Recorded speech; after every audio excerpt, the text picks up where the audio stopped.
So the Golf has a big problem. Now, it runs, as you will have seen just a few moments ago in the video.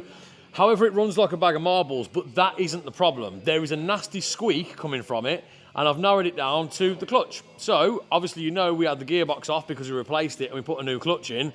I, in my haste, have put the incorrect clutch in because I didn't realise it's had a single mass flywheel conversion. Whoops. So I'm currently in the process of re-removing the gearbox to now sort it out.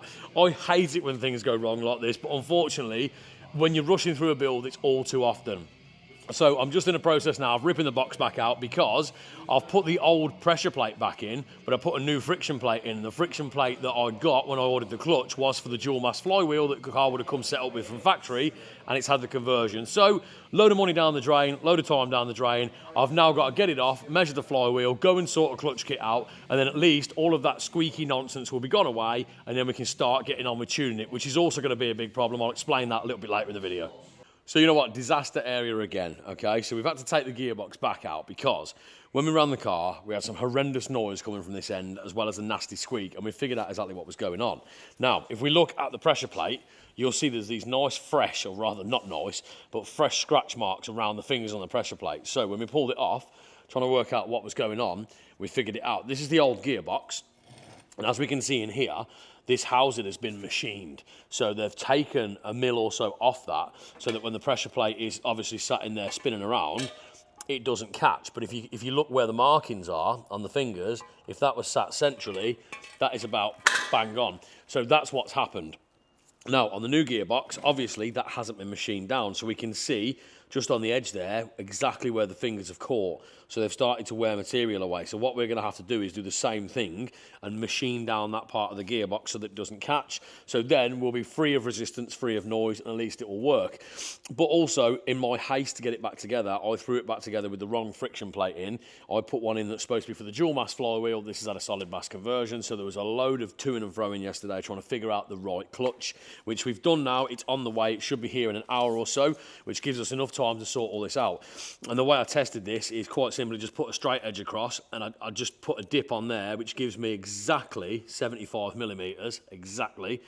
And then when we dip this one, what we actually ended up with was just, and it's only a hair, it's just a small amount, we end up with just, and I mean just over 74 millimeters. So we just need to take a little bit off, not even a millimeter, just enough to basically stop that pressure plate catching, and we should be golden. And then it's boxed back in, and then it's finally time for tuning.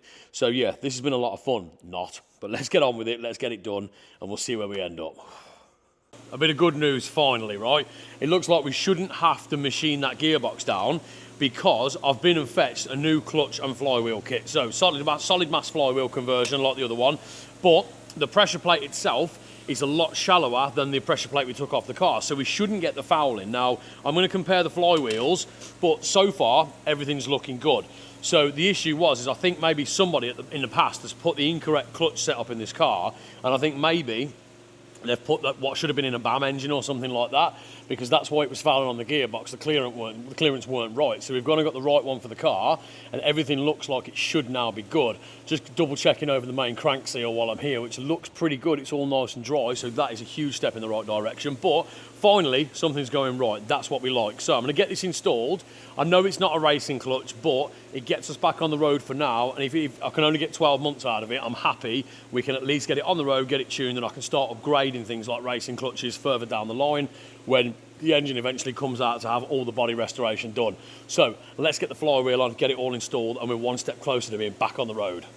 So, as everything with this project, we've hit a stumbling block, right? So it's just been issue after issue after issue after issue. You probably remember me saying in some of our previous videos that I could never get diagnostic stuff to connect to this car. There was only some of the top-down stuff that would actually work, and we found the reason why. So the ECU was locked when we first tried to get into it and have a look at remapping it.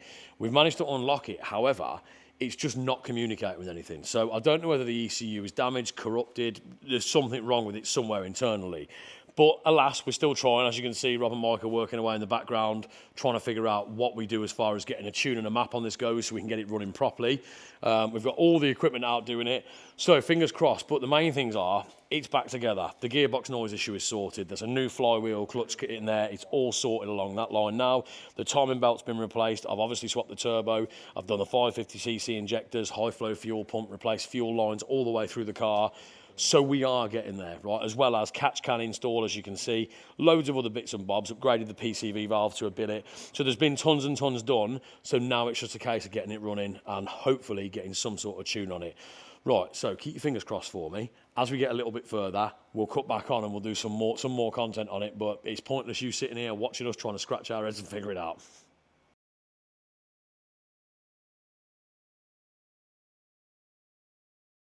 What's the matter, Luke? I'm pissed off. Why? I'm really fucking pissed off because of this pile of crap. That's why. All the stuff we've done to this, and now it's got a massive fuel leak and we can't find where it's coming from. What have you done to this? Because it's been a while since we've updated it. So update, bigger turbo, more powerful turbo, good for 400 brake, 550cc injectors, new clutch, new gearbox, well, replacement gearbox. We've done oil catch can, we've done high flow fuel pump, all the stuff we need for performance. And the problem was the ECU it seemed like it was bricked up. We've managed to get a stage 3 mapped onto it so that we've got that. But now, biggest problem is, every time we run it and turn it off, as soon as you turn it off, you can't connect to the ECU and it won't start again. You have to disconnect the battery, wait 10 minutes, connect it back up. So it's somehow needing a reset every single time, even though we've managed to finally get the map on it. And then obviously this fuel leak now, this is misfiring like crazy. We've found issues with the injector wiring. It's one thing after another, but it's looking like it might definitely need an ECU. Unless anyone out there knows that why these ECUs behave like this and knows the way around it, that we can, you know, map into it or map something out of it, then I'm completely stuck and lost. Because chances are, by the time this goes out, it'll be on the road. We need to put it out now, really, I reckon.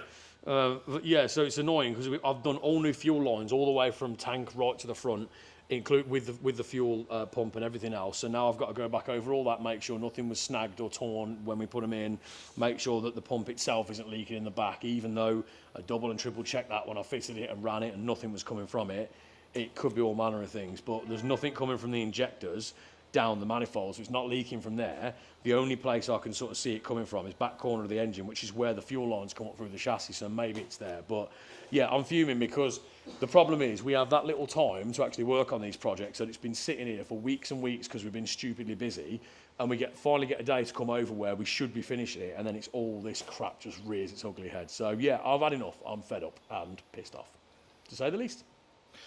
Nice positive mood for a change. Yeah, yeah, absolutely. I'm normally dead chipper, but this has just annoyed the hell out of me. So all this time and effort. And you know what? It could be worse. It could be the Subaru. But that's not my car, so I don't give a crap. Exactly. So that's your problem, and all you've done is rinse mine. So exactly. The important thing to remember is my car is fine. yeah, it's still in pieces. But I'm going under now to have a look around anyway. So if I can get some footage under there, if we find the leak, I will do. But please help me, people. I'm sick of this. So we found one problem. There is fuel getting to most of the cylinders and not burning. There is a reason why I'm sat all the way over here. There is, and it sort of hydrolocked itself. So we've had to take the coils and the plugs out. And in this scenario, unless you're going to be super careful and surgical and get like a syringe and suck the fuel out, which is a mug's game, there's only one way to get it out. Mug's game? You mean the like safe way?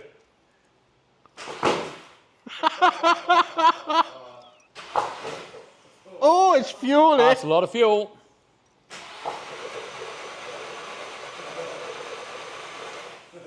That'll probably be the worst of it out.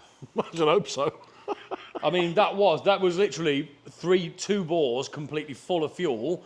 1 and 2. I mean, it's going to clean the engine off, so there's something, right? Smells great in here. Now we've got a right good mop-up job to do. So it basically hydrolocked, so we had to get the fuel out somehow. So I'm going to include the clip that Lucian got a bit blowing a rag off a minute ago. Oh, yeah. So we did try with some microfibers on. The clip's coming up now. Watch this. So that was eventful. But now we've got the fuel out, and we know that obviously minimum 3 and 4 aren't sparking, so it's only ever running on 1 cylinder, which explains the misfire and all the misfueling. We might be on towards getting it sort of running. So fingers crossed, we'll carry on, and we'll come back shortly.